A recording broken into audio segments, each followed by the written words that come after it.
Welcome to JimJim's Reinvention Revolution podcast, the show that explores reinvention in the digital age as it relates to career, creativity, and technology. Stay tuned for interviews with professionals, entrepreneurs, and creatives that have reimagined success and are making a pivot.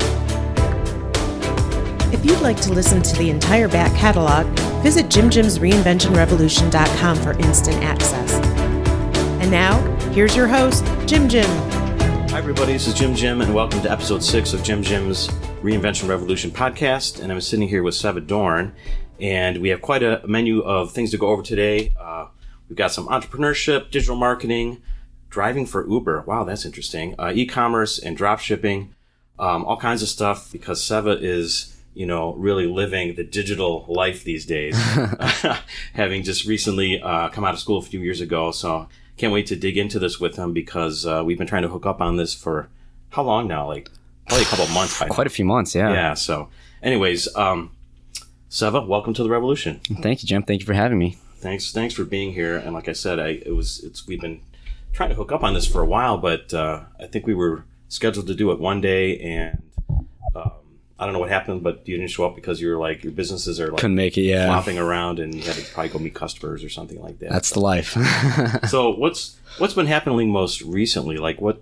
Because we'll kind of circle back in a second here in terms of like when I first met you, like what you were working on. But what are you working on right now these days? What's taking up most of your time? So right now I'm working on this company called Ohio Safety Supply. Okay, it's taking up most of my day, and it's kind of a newer business. We started up about 11 months ago. Distribution company for industrial safety equipment. So we sell pretty much everything from hard hats, vests, glasses, and everything you can think of relating to personal protection. Okay. And I should mention that on episode 1, so Michael Cash, we used to work with Michael, so I want to kind of talk about that in a second here, but he was involved in House Safety Supply. That's the yep. right name, okay. Mm-hmm. But he's since left, and because things are changing so crazy, wildly, things are growing rapidly, and there's a lot of opportunities. But if you're listening to the previous shows, you might want to check out Michael's episode 1. But tell me what happened with Michael first of all, and then we'll go back to what's going on with you. Yeah, absolutely. So, kind of getting into the business, what we had originally thought the business would be, it turned out a little bit different. So, in terms of us actually making a return on our investment, it turned out to be a lot longer period than we had originally thought. I see. So, every month we're kind of chipping away, building up the business. But, personally, it's not like it's making us that much money yet. So let me ask you a question, because this is interesting and maybe instructive for, other people out there listening, thinking about things, is the idea of working with a partner, and how do you define that partnership kind of going into this? Because you guys were kind of brought into this new, or this opportunity was new, right? Right. And you maybe even work with another third party or two to kind of formulate the idea of what the partnership would be, and percentages and how much money personally you would put into the business and that kind of stuff. Because this is good, such great experience to have and things to think about, especially early on when there's smaller risk. Oh, absolutely. Before it's like $100 million deal. It's better to figure out the right things to do when there's small stakes. So how did that work? Yeah, so I'm glad you touched upon that, because that's one of the most important points, especially with any business. If you're going to be working with a partner, it's kind of like a marriage, a relationship. You have to know each other inside and out. Right. So when we first started the company, we kind of got thrown in, not really knowing a whole lot about each other, but that's one of the defining factors that really set this business aside from all others, is kind of going into that relationship and having to figure out, how to communicate and how to do work together as a team. And that's something that I really haven't had to do in the past, working by myself on the other businesses. I see. So it was definitely a learning experience, but it was for the better, I feel like, and I definitely gained a lot from it. I gotcha. So just to be clear, there's no bad blood between you guys, whatever. Michael just found different opportunities. Right, yeah. He felt more kind of in the creative space, that he wanted to develop products. Right. And he decided to go down that road, and I'm still pursuing Ohio Safety Supply as a full-time business. Okay, cool. Yeah, it gives you an opportunity to run things your way and think about it and kind of put your stamp more so on it, correct? Yeah, so even working with a partner, some things we disagree on and we'd have to come to a compromise, or, sometimes we'd alternate, whose solution we'd work on.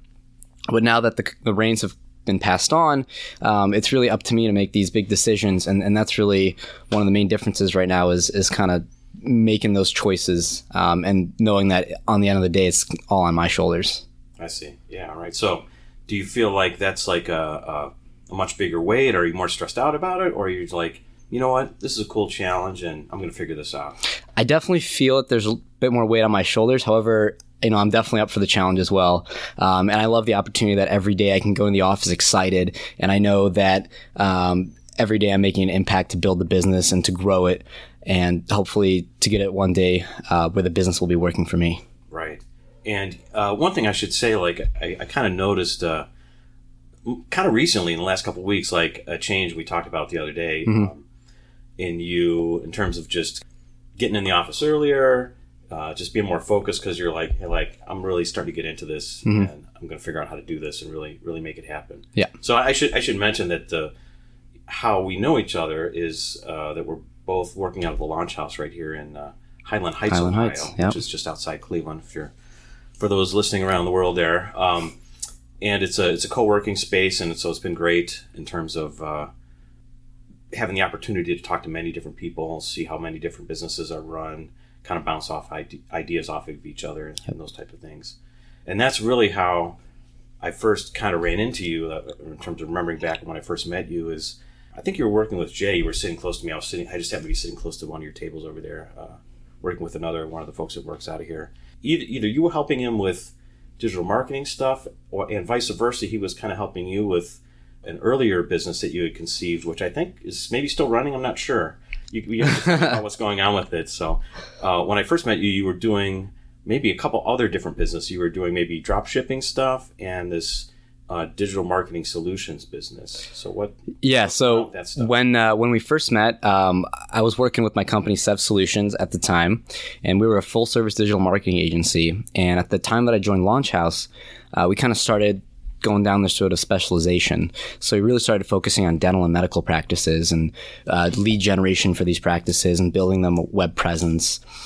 And in addition to that, we also had an e-commerce store at the time called Thrifty Gentleman.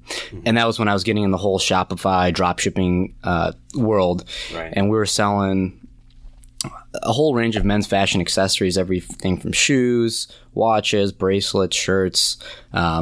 So the Thrifty Gentleman, it was a really great experiment. And I feel like personally, I didn't put enough time into it to really grow the business out. Yeah. So we built out the website. We got great suppliers for drop shipping, but it just needed a little bit more love. And that's something that I kind of failed to give it. Right. So fell through the cracks, but Sev Solutions is still going strong.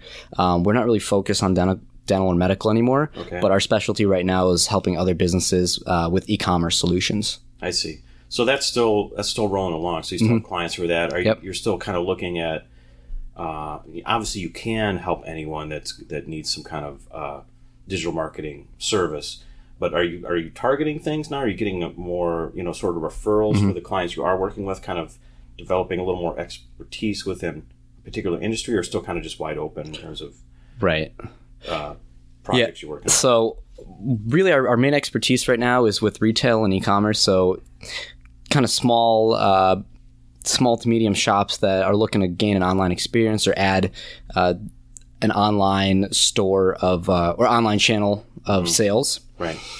But we do work with an assortment of different businesses within that industry. I see. And in addition to that, we also do a lot of work with Facebook marketing. Okay. We do a lot of advertisement campaigns. So that's kind of our other specialty in addition to e-commerce development. I gotcha.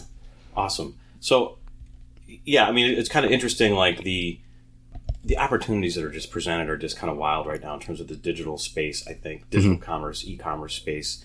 And it's tough to wrap your head around. Like when we first met, I was working more so thinking that I was going to open my own dropship store. I built a store. I learned Shopify. For you folks that don't know what that is, Shopify is an e-commerce platform. I think I mentioned before in one of the other podcasts that people are building stores on now. It's kind of more of a point and click, solution that's out there that helps you build a store quickly. And so a lot of people are doing it. I was interested in kind of figuring out how to make some money online. So I was glad I did it. I built the store. Yep. I learned a lot about, how to connect a domain and, pull your own domain and connect email to it and all these kinds of things.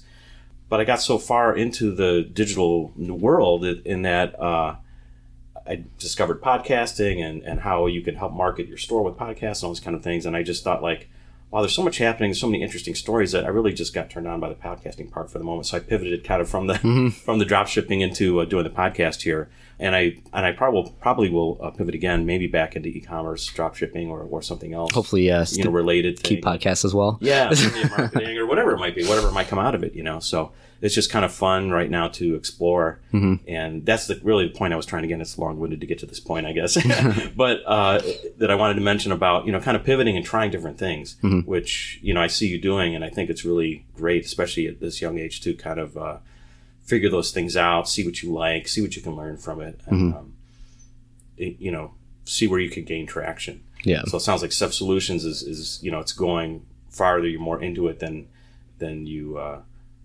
You didn't drop this one because there's something happening with it. Right. And a lot of times people think if you're doing too many things, that's kind of one of the faults, and you're never going to be successful. And it's true. If you're jumping from idea to idea to idea, it's really hard to strike gold. Especially with our business, Ohio Safety Supply. I know that's a long-term business. I know that I'll have to put in 5, 10, 15 years worth of work, and then I'll really start seeing the results. So I'm not really worried about it yet. And same thing with Sev Solutions. And, I stuck to both of those businesses. I knew, my goals and what I was looking to achieve. And, here I am just starting to kind of see the result, the fruit of my labor coming in. I gotcha. So yeah, well, what we're talking about, and before I forget, do you have a website or anything you want to hang? Yeah, absolutely. About Sev Solutions. Yeah. So if you want to check out Sev Solutions, you can just go to sevsolutions.com. You can get a little bit more background about what we do, our e-commerce development, Facebook marketing. Right.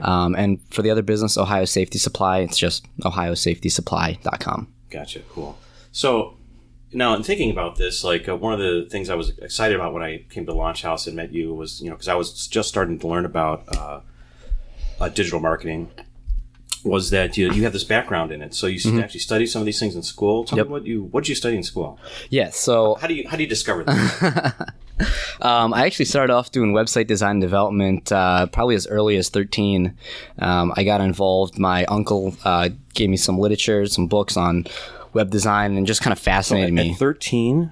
What do you mean at 13? Say that again. Yeah, 13 years old, I started to learn how to code, how to build websites online. I think I had my first website at 14 years old, with just like a simple online game. Wow. And cool.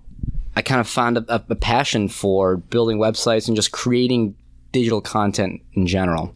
Okay. So I ended up going to school at Cleveland State University. Went for a 5-year MBA program for software engineering. Okay. About 2 years into the program, I took an internship in Israel, a company called 200 Apps. Really? Yeah. Okay.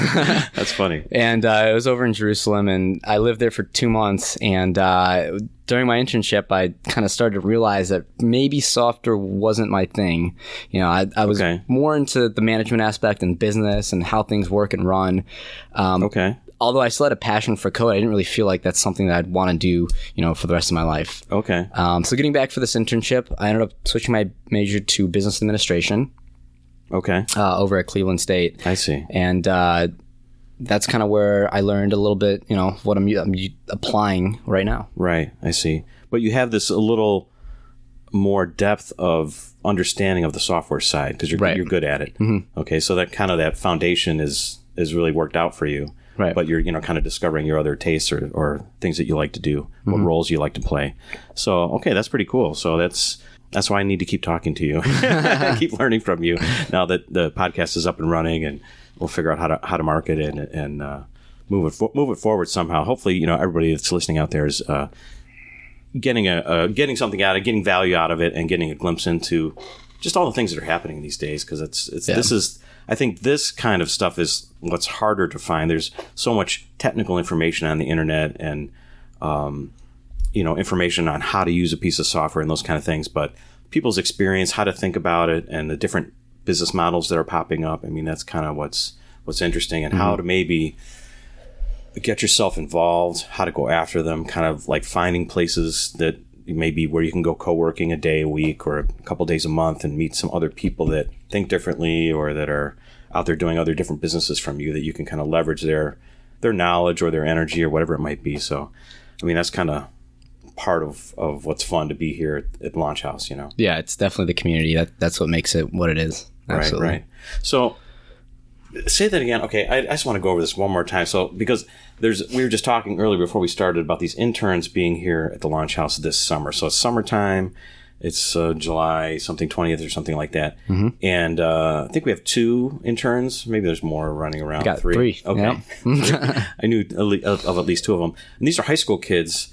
Kids that I think have graduated high school and then probably will be going to college in the fall. Mm-hmm. But they're here for the summer, just hanging out, working at the Launchhouse in this co-working space. Mm-hmm. And their charter kind of, I guess I'm talking to Carl, one of the guys, is them finding and working with people that are here working out of the Launchhouse and helping them with their businesses. Mm-hmm. So to me, this is like mind-blowing to me in terms of kind of when I grew up, and this was like really before the concept of formal co-working, now that you have actually spaces that you can rent and go to. This would have never happened. Like my summer jobs were working at Wendy's or working at the school system, you know, just painting or, you know, doing these other kind of activities. Don't think this was out there. My parents weren't connected to business. You know, my dad was a teacher. My mom was a nurse. So, you know, I just wasn't in that world. But now this world's kind of available to almost anyone to kind of discover. And so that's why I wanted to kind of circle back again and explain to me what was your experience like, even being 13 when you were 13, okay, mm-hmm. of getting into software. Were your parents connected to technology? Like, say that again. You said something about your dad, but... I had the fortune, my uncle was very into technology, yeah. So back when I was younger, you know, he used to have all these new computers and gadgets, and I remember the Palm Pilot, and he had the one of the first infotainment systems in his car, and I just thought it was the coolest thing in the world. Right. So I really gained a lot of inspiration from him, and, you know, that's kind of how I got into the whole world of technology, is really through my uncle. And then as I grew older, my parents really saw that was something that I was really interested in, and they've you know, supported me throughout my whole life, you know, whether I needed, you know, a computer or something like that to work on, or needed help, you know, going to the library for the CNC machine back in the day. Mm-hmm.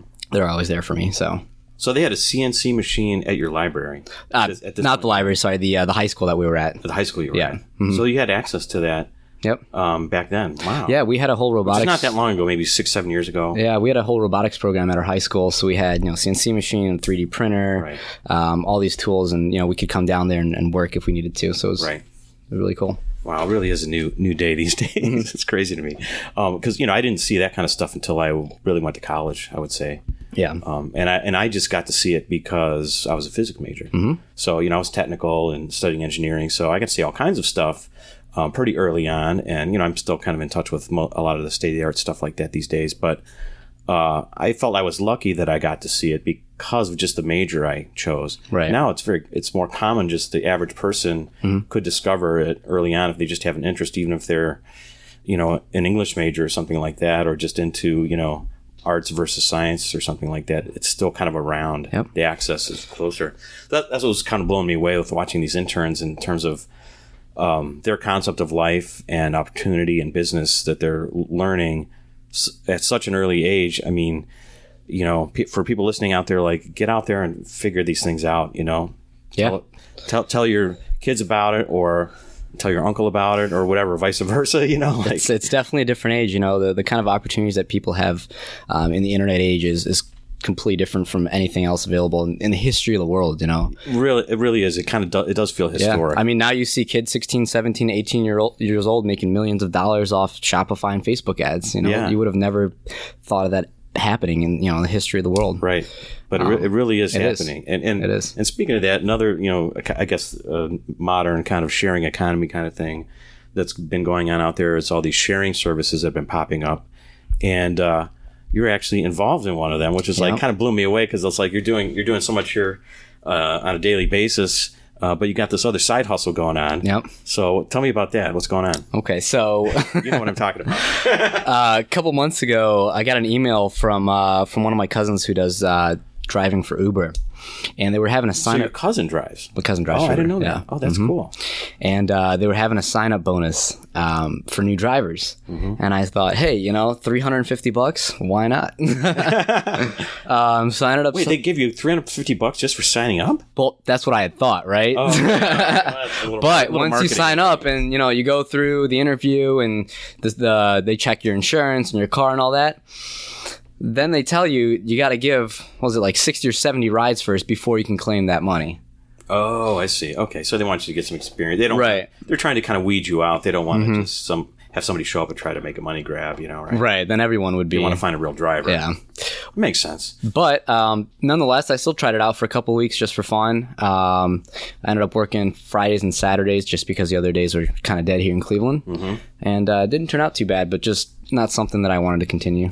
Oh, so you're not continuing it? No, I haven't Ubered for probably about a month already. Oh, I see. Okay, so I thought that was something you were getting into. No. It was kind of fascinating to me because I know a girl. Okay, she's not even 30 yet, probably.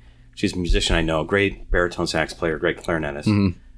And she's working for Lyft on the side, and she just had her second kid, and she was off, on maternity leave. She's a teacher, but she's off in the summers anyways. But in the spring, like I see like her, Facebook posts and stuff popping up about that she's driving for Lyft, like hit her up, and I'm thinking like, what?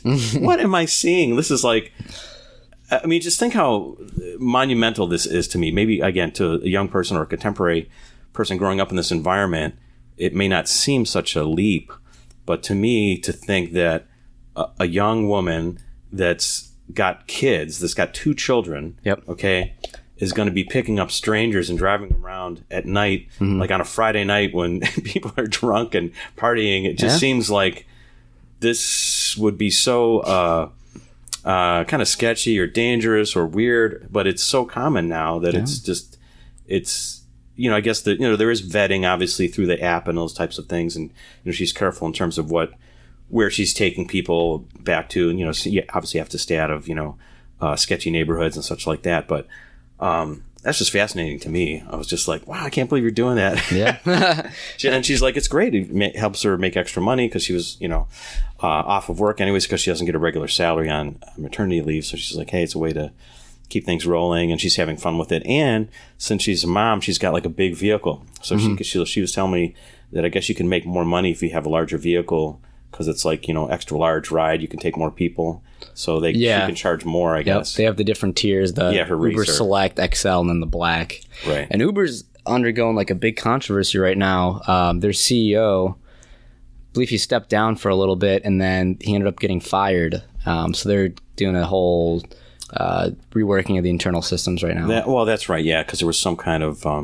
big scandal. Yeah, kind of some sexual misconduct or something. Yeah, the way they're treating their employees or contractors and employees, but yeah. Yeah, so they'll work it out. I mean, kind of growing pains with any kind of big business that's really moving that fast. But nonetheless, I'm still very excited because the impact that they've made in this industry is enormous. I think. Oh, yeah. Especially with the way Uber's going, driverless technology, and then Uber Freight. It's just crazy to see, what's going to happen 5-10 years down the road. I see.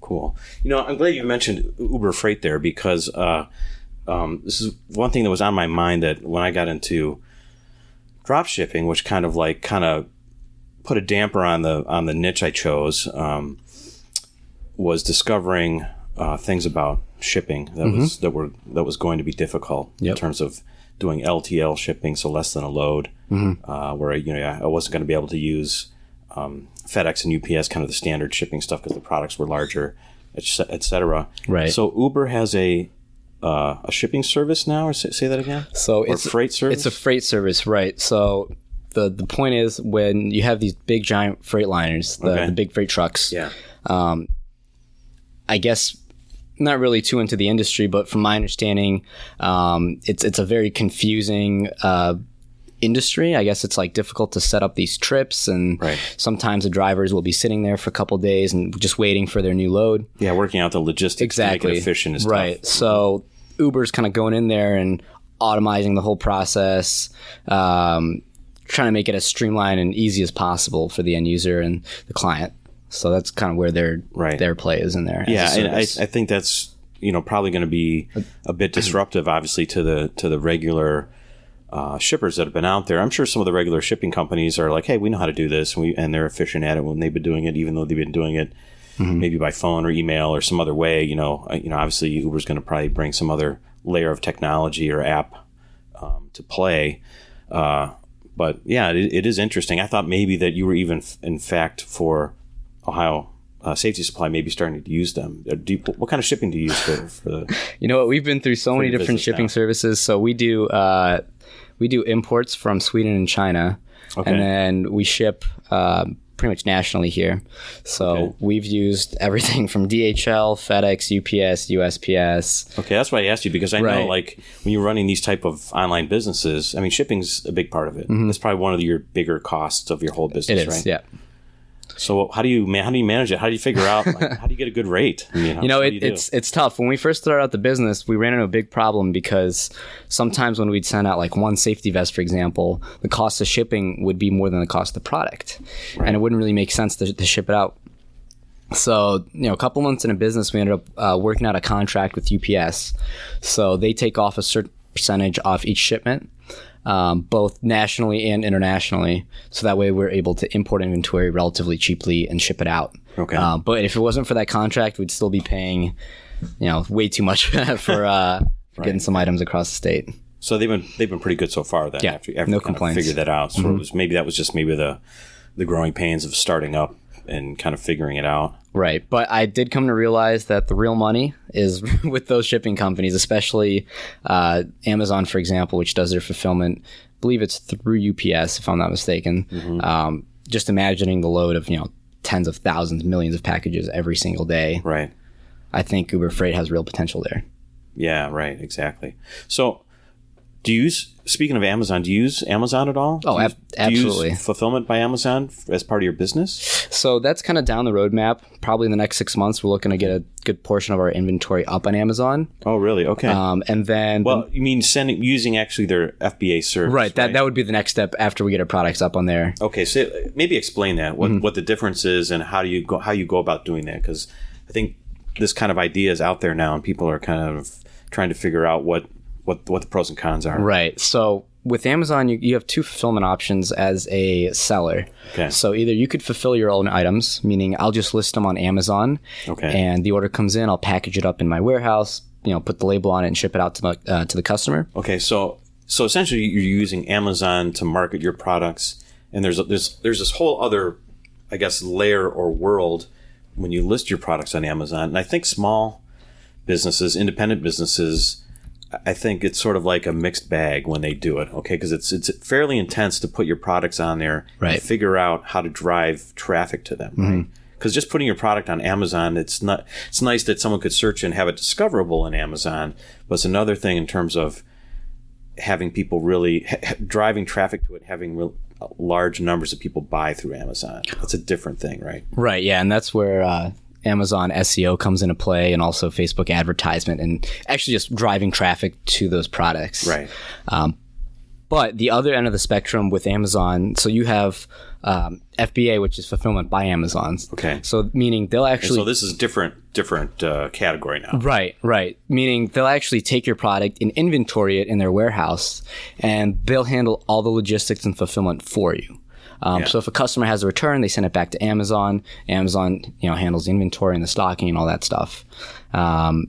So they take a larger fee from FBA, but on the other hand, it also, eases the burden of having to ship and worry about They're providing a larger service to you, exactly. So that, they get a larger fee, obviously. But again, it's kind of figuring out the right recipe or equation in terms of how much traffic you're able to drive through there, or how many units are you really selling? Right. Can you sustain the fees that Amazon's going to charge you to have that distribution channel open? Yep, 100%. So in terms of just how you see it, obviously you're not doing that quite yet, right? No, not yet. Is there a certain volume you're thinking, in terms of the strategy of when you would engage with Amazon in this way? Hey, if I'm selling 1,000 units a month, it's going to start making sense to do that with Amazon, or? Yeah, I think somewhere between 250 to maybe 1,000 units a month would be a good place to start thinking. Maybe it's a good idea to kind of go down that route. Okay. And especially with our business, so we have more so a drop shipping model, so we don't really warehouse a whole lot of products here. So for us, to have to package up a pair of gloves and send them out, or one vest and send it out, it's a little bit tricky. So even as a business, we definitely see value doing FBA with Amazon. I see. Okay. Yeah, that's interesting. Now, for the moment, you're only shipping domestically here in the United States, right? To the U.S. and Canada. Selling. Oh, in Canada. And we actually just got a request from Panama the other week, so that could be a potential client for us. Okay. So is there any, you'd still ship from the U.S. to Panama, or would you try to drop ship from Europe to Panama somehow? No, we would ship from here. Okay. Yep. I gotcha. So usually these orders, when they come in, they're looking for maybe 5 or 6 different things. So we'd have to source everything. I see. Make sure we have the right quantities. We'll double check, make sure the units aren't defective. Then we'll package everything up and send it out. Obviously, if they were ordering, 10,000 units or something, you might want to start shipping directly. Exactly. Okay. Right. I gotcha. Yep. So initial customers, but yeah, I always thought about that. I've sold a bunch of stuff on eBay, and it always amazes me the inquiries I get from around the world. Oh, yeah. Even when my product's not listed to ship there. Yep. So it's like I've got tons of people from the UK, Europe, even South America, like bidding on my stuff. And it's like, I don't even have turned down that I'm saying I can ship to South America, but they're bidding on it anyways. Yeah, I was just selling my my old laptop on eBay, and I had 2 inquiries from Russia. And I specifically said U.S. only. Right. It's amazing that it's just really how the world is connected out there. So yep. It's just funny. So, that reminds me of another thing. So before you got to the Launchhouse, this reminds me of some of the things we mentioned when I was talking to Michael about how you guys got connected and met each other, and how you discovered the Launchhouse. Right. How did you discover the Launchhouse? Because he told me how you guys got connected. Right. But how did you figure out that you wanted to be hanging at the Launchhouse or a co-working space? Or It's actually a really funny story. So back when I met Mike, it was probably about a year and a half ago from today. Yeah. Maybe about a year. We were hanging out at this place called the Duck Island Club, and you were hanging out at Duck Island. Yeah, you've heard of that? Yeah, of course. Little bar. Yeah, that's a little. It's in a little hideaway in downtown Cleveland, Ohio City. Yeah, Ohio City. Right? So we were hanging out over there, and he had mentioned that he heard of Launchhouse before. However, he was talking about the old location over in. What was it, Shaker Heights? Yeah. Eastern suburb of Cleveland. Yeah, so we went to go look it up, and I had no idea that they had moved over here to Highland Heights. So I saw an event on Facebook for a happy hour, and I'm like, shoot, we were just talking about it. I guess they had just moved, like a month or 2 ago. Let's go check it out. Right. So I think the event was like, within a couple days after we had found out about it. And I show up here, and got to know Todd, got to know the rest of the crew, and I kind of fell in love the minute I walked in. I felt the energy. I felt the entrepreneurial spirit. I felt that everyone was kind of on the same page, looking to reach their goals. Right. And I think that day I'd sign up for my membership. Oh, really? Yeah. Oh, that's interesting. So let's explore that a little bit, because I did want to talk about entrepreneurship kind of in general a little bit, where you go to school and you get this sort of, you started out in software, you get this business degree, so you want to do something. And, most business majors, I don't know. I was never a business major, so I'm not going to speak for them. But I would think they're thinking, hey, one day I'd like to maybe run my own business. Right. Or I want to learn about the business world. I want to go into corporate America, whatever it might be. I wouldn't say that most of them come out of school thinking, I'm going to start my business day one. I think a lot of them come out of school and like, hey, I need the cash. I got some debt, and I want to move out of my parents' house, etc. Yeah. And so I need some cash flow to get rolling. So they're just looking for a job, But that wasn't you, right? I mean, you were kind of thinking differently already. And why were you thinking differently already? So I guess is the question. Yeah, I was very fortunate. I actually started my business before I came to school. So even before I did digital marketing, I had a couple dropshipping businesses before then. I sold diamond blades. Then I sold, okay. Yeah. You told me that, yeah. Then I sold equipment for your home, like home appliances, sinks, counters, kitchen tops. So this is while you were in college? This is in high school. In high school? Yeah. Why are you doing this in high school? That was what you like to do, It's right? crazy. It was such a small world. And that story, I actually linked up with someone through this online forum, like for website design and for like digital marketers. Really? Yeah. And it was this guy over in Florida. And he was kind of also this entrepreneurial spirit. He had a few online businesses and I had nothing but time on my hand. Right. So I'm like, yeah, sounds like a great idea. Let's do it. So I got involved in that. Then after that, I had a company called Digital Digest Publications, which was an online magazine. We had sold like little digital ad spaces on there. Okay. And then I had started up Sev Solutions. This is all while you're in high school? Yep. Oh my God. So I know this part of your story. This is great to find out. But this is what's out there. I mean, because it's really the connection economy these days. I mean, you can connect in such different ways that you can really reach out, find like-minded, individuals out there that you can really connect with. It would really inspire you. Obviously, that absolutely this happened to you. Where years before, it's like, I heard a guy 2 neighborhoods over, or that goes to this other high school. I'd like to, find out what he's doing, but it's harder to kind of get access and connect with people that you really want to, hang with. Now it's very readily available in social all media, kinds of niches and right industries and stuff. So wow, okay, so you were doing that ahead of time. All right, so when you get out of school, you're thinking, obviously that you're going to just continue on your entrepreneurial path in some regard, but obviously it was lucky that you found the Launchhouse. How did you know what kind of business to kind of dive into? Now that you were out of school, you got plenty of time on your hands now, and you're old enough to be on your own, and you want to be on your own most likely, right? You don't want to be living with mom and dad anymore.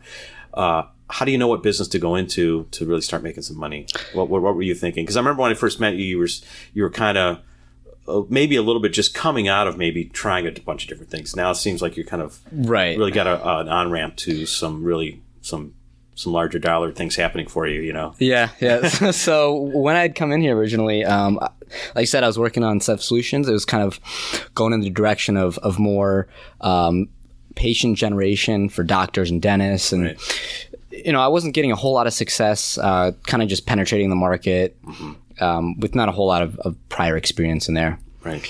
But I was given the opportunity of meeting one guy over here, Dale, who was running a company selling aluminum forming and shoring and all sorts of different aluminum beams.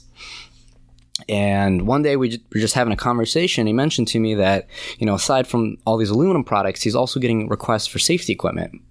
And, I thought I had the expertise in digital marketing and website design, to put together kind of a storefront for this. I see. And he had the industry, knowledge and insider experience that he thought that this could really work if we made it a standalone business and really focused our time and energy into it. I see.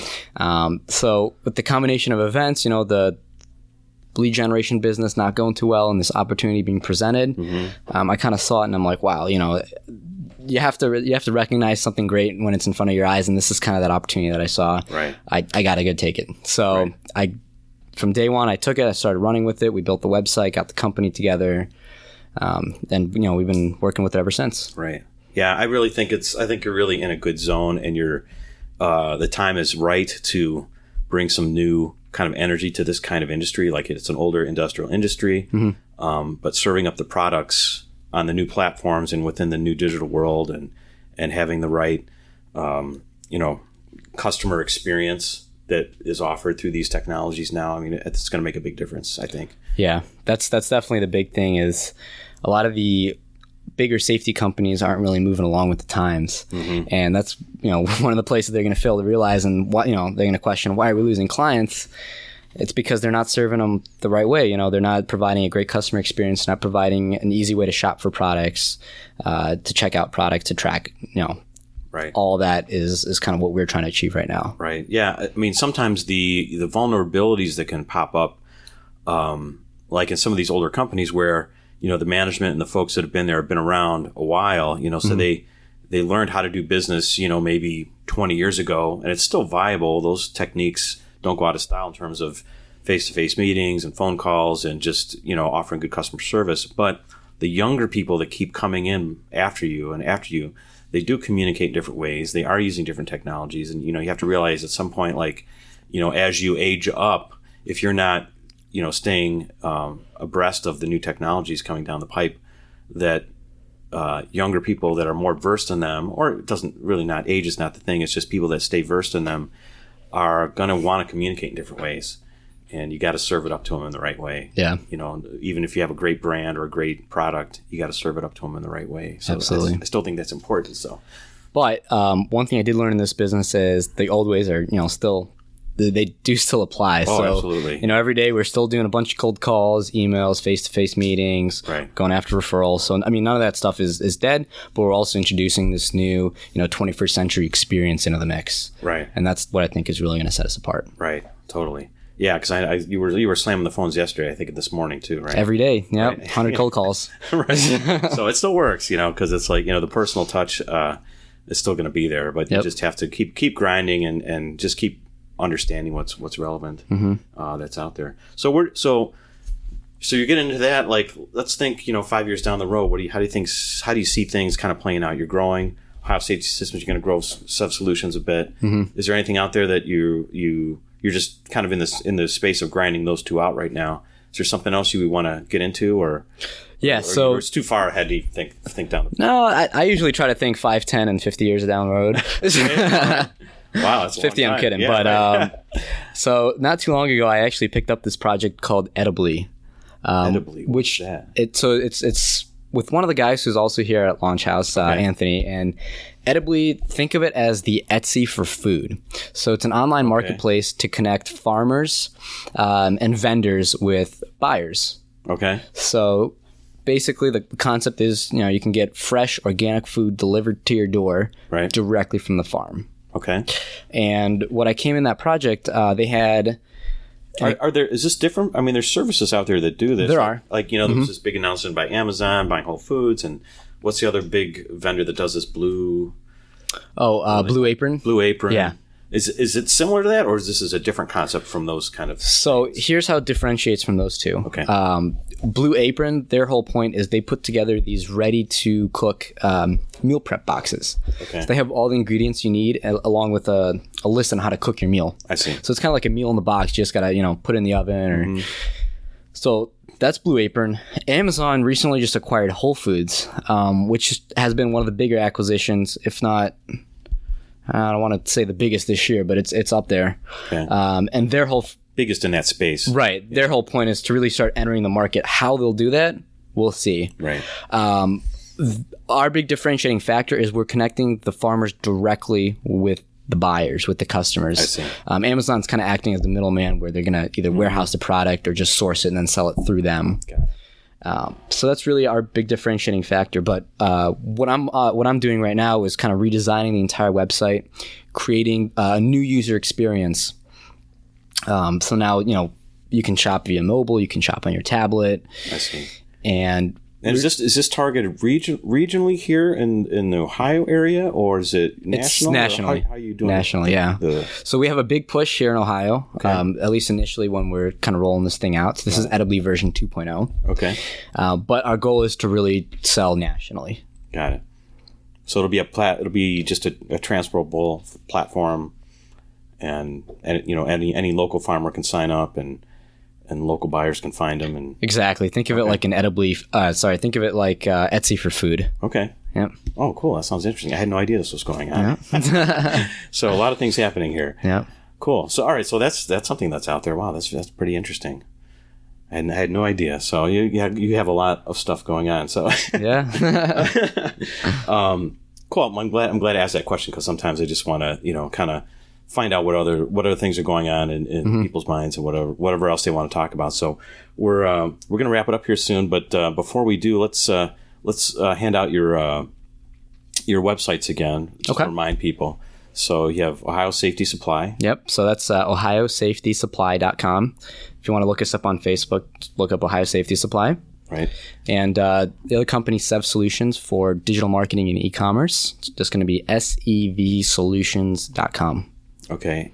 And what was this food thing again? Edibly. Edibly. Yep. How do you spell that? So that's going to be EDI. Do you actually have a domain? Yeah. It's okay. You can go live on the old site. New site. New site. Well, the new site we're building right now is going to be live in about a month. Okay. So that's going to be Edibly, edibly.co. Okay. All right. So when by the time I get this podcast posted, it'll probably be live. So Yep. if you're listening to it right now, go out there and check it out online, edibly.com. Okay. Cool. Awesome. Well, Seva, thanks so much for being here. So that's how people can find your businesses that you're up to. Do you have any social media or contacts kind of stuff that you'd want to give out or no? Yeah, absolutely. People want to get in touch and just rap with you about the stuff that you're into or talk about entrepreneurship or whatever. Yeah, so I'm always available on Facebook. If you look me up, it's spelled my name's spelled Seva, last name spelled Dorn, Dorn. Feel free to add me as a friend, message me. Always available to talk. And then I'm also available on Instagram. Tag's going to be sev.cle for Cleveland. Cool. Awesome. Well, again, thanks for being here, and everybody else out there listening. Again, if you want to find these shows, you want to go to JimJim's reinventionrevolution.com, or if you're on Facebook, go to facebook.com/JimJim's Reinvention Revolution podcast, and you can like the page there and share it with your friends. Thanks for listening, and we'll talk to everybody next time. Thanks. Bye. Yep. Bye. Thank you for listening to JimJim's Reinvention Revolution podcast. If you want to hear more, join our mailing list at JimJim's.ReinventionRevolution.com. See you next time, and remember, the revolution has just begun. So dig in, embrace the process of reinvention, and start realizing the success you've always dreamed of.